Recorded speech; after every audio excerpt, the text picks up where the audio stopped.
दोस्तों साल था 1937 जब जर्मनी में हिटलर का राज था। इस दौर में एक एयरशिप था, नाम था हिंडनबर्ग एयरशिप। एयरशिप के पीछे नाजी दौर की गवाही देता स्वास्तिक चिन्ह बना हुआ था। अमेरिका के न्यू जर्सी में इस एयरशिप को जमीन से जो लोग देख रहे थे उन्हें तभी कुछ असामान्य दिखा। एक तेज धमाका और आसमान में दिख रहे हिंडनबर्ग एयरशिप में आग लग गई। लोगों की चीखने की आवाजें सुनाई देने लगी। एयरशिप जमीन पर गिर गया और मात्र 30 सेकंड में सब कुछ तबाह हो चुका था। वहां मौजूद लोगों को बचाने के लिए कुछ लोग आगे बढ़े। कुछ लोगों को बचाया जा सका, लेकिन कुछ लोगों को बचाने के लिए काफी देर हो चुकी थी। जलते एयरशिप के धुएं ने आसमान को काला कर दिया था। अब जो बचा था वो एयरशिप के अवशेष थे। इस एयरशिप में 16 हाइड्रोजन गैस के गुब्बारे थे। एयरशिप में करीब 100 लोगों को जबरन बैठा दिया गया था और हादसे में 35 लोगों की जानें गई थी। माना जाता है कि हाइड्रोजन गैस के गुब्बारे से पहले भी कई हादसे हुए थे। ऐसे में सबक लेते हुए इस हादसे से बचा जा सकता था।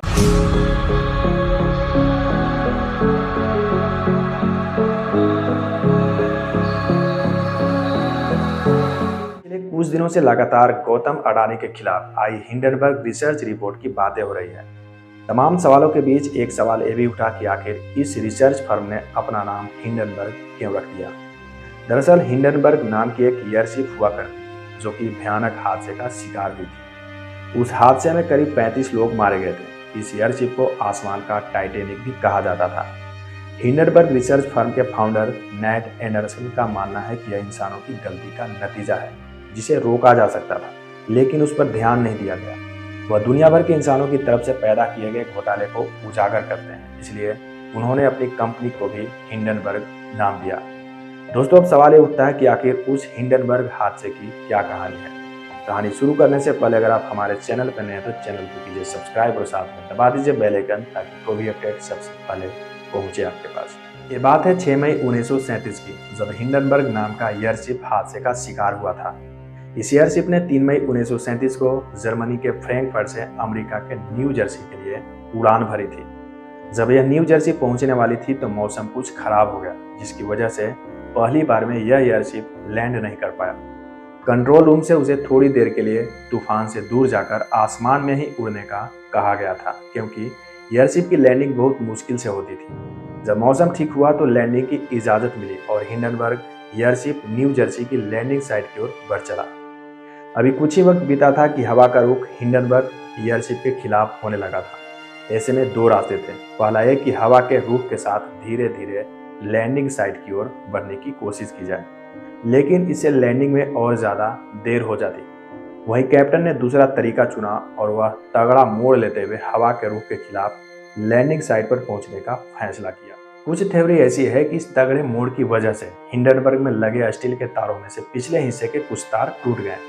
उन्होंने गैस चैम्बर को डैमेज कर दिया। नतीजा ये हुआ कि उस गैस चैम्बर से गैस लीक होना शुरू हो गई। लैंडिंग साइट के पास पहुंचने से कुछ देर पहले कैप्टन ने नोटिस किया कि एयरशिप का पिछला हिस्सा नीचे झुक रहा है, जबकि लैंडिंग के वक्त एयरशिप को बैलेंस रहना जरूरी होता है। ऐसे में बैलेंस करने के लिए कैप्टन की तरफ से करीब 3 बार पिछले हिस्से से पानी गिराने के आदेश दिए गए। बैलेंस करने के लिए सारे क्रू मेंबर्स को एयरशिप में आगे की तरफ बढ़ने को कहा गया, ताकि पीछे वजन कम करते हुए एयरशिप को बैलेंस किया जा सके। तो दोस्तों आखिरकार लैंडिंग का वक्त आ गया। एयरशिप की लैंडिंग के लिए उसमें से कुछ रस्सियां फेंकी जाती थी, जिनकी मदद से एयरशिप को नीचे खींचा जाता था। हिंडनबर्ग एयरशिप लैंडिंग साइट के ऊपर पहुंचकर रुक गया और रस्सियां फेंकी गई।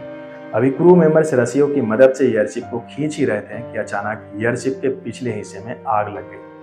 पूरे शिप में ढेर सारी ज्वलनशील हाइड्रोजन गैस भरी थी, जिसने एक झटके में आग पकड़ ली। महज 35 से 40 सेकेंड में ही आसमान का टाइटैनिक कहा जाने वाला हिंडनबर्ग जलकर खाक हो गया। दोस्तों अब सवाल उठता है कि आखिर आग लगी कैसे। तो इसके पीछे एक थ्योरी बताई जाती है कि जब एयरशिप आसमान में तूफान का सामना कर रहा था, उस वक्त आकाशीय बिजली से उसका बाहरी हिस्सा और अंदर का एल्युमिनियम से बना ढांचा इलेक्ट्रिक चार्ज हो गया था। जब रस्सियां फेंकी गई तो शुरुआत में वह सूखी थी, इसलिए करंट का सीधे धरती से संपर्क नहीं हुआ।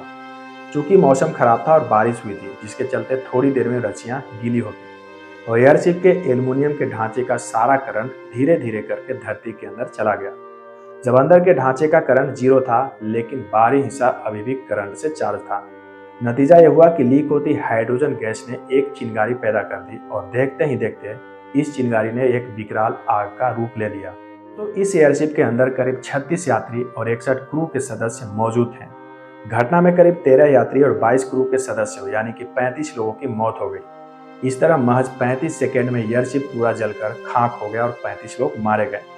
इनमें से अधिकतर लोगों की मौत आग में जलने की वजह से हुई, वहीं कुछ लोग डर के मारे खिड़कियों से कूदना शुरू कर दिया, जिसके कारण उनकी मौत हो गई। वहीं एयरशिप जलकर जब नीचे गिरा तो वहां खड़े एक क्रू मेंबर की मौत हो गई, यानी कि इस हादसे ने कुल मिलाकर 36 लोगों की जान ली। सब कुछ महज 35 से 40 सेकंड के अंदर हो गया। ऐसे में किसी को भी संभलने का मौका तक नहीं मिला। हिंडनबर्ग एयरशिप की तुलना टाइटैनिक से की जाती थी। यह करीब 245 मीटर लंबा था, यानी कि लगभग 13 मंजिला इमारत जैसा। इसमें सारी लग्जरी सुविधाएं मौजूद थी। इसकी वजह से इसकी तुलना टाइटैनिक से की जाती थी। खैर, टाइटैनिक तो अपनी पहली यात्रा में ही डूब गया था, लेकिन हिंडनबर्ग ने करीब 62 सफल उड़ानें भरी थी। हालांकि अपनी 63वीं यात्रा में हिंडनबर्ग दुर्घटनाग्रस्त हो गया। इसमें 16 गैस के चेंबर थे, जिसमें करीब 2 lakh cubic metre hydrogen gas भरी जा सकती थी। इस शिप में ऊपर की तरफ गैस के चेंबर होते थे और लोगों के बैठने की व्यवस्था और क्रू मेंबर्स के केबिन होता था। हिंडनबर्ग हादसे के पहले तक दुनिया में एयरशिप काफी मशहूर हुआ करती थी। कई कंपनियां थी जो कि एयरशिप बनाती थी और ऑपरेट करती थी। हालांकि हिंडनबर्ग हादसे के बाद लोगों और अधिकारियों को इस गलती का एहसास हुआ कि जिस हाइड्रोजन गैस की मदद से एयरशिप उड़ते हैं वह बहुत ही ज्यादा ज्वलनशील होती है। हिंडनबर्ग हादसे के बाद लोगों का भरोसा भी एयरशिप से उठने लगा था। वहीं दूसरी ओर कमर्शियल एरोप्लेन की शुरुआत भी होने लगी थी। नतीजा यह हुआ कि देखते ही देखते पूरा का पूरा एयरशिप उद्योग ही खत्म हो गया। दोस्तों, यह वीडियो कैसी लगी कृपया कमेंट कीजिए और कमेंट के माध्यम से आप जरूर बताइए। अगर आप चैनल पर नए तो चैनल को कीजिए सब्सक्राइब और साथ में दबा दीजिए बेल आइकन, ताकि कोई भी अपडेट सबसे पहले पहुंचे आपके पास। अधिक जानकारी के लिए आप मुझे फेसबुक, इंस्टाग्राम आदि जगहों पर भी फॉलो कर सकते हैं।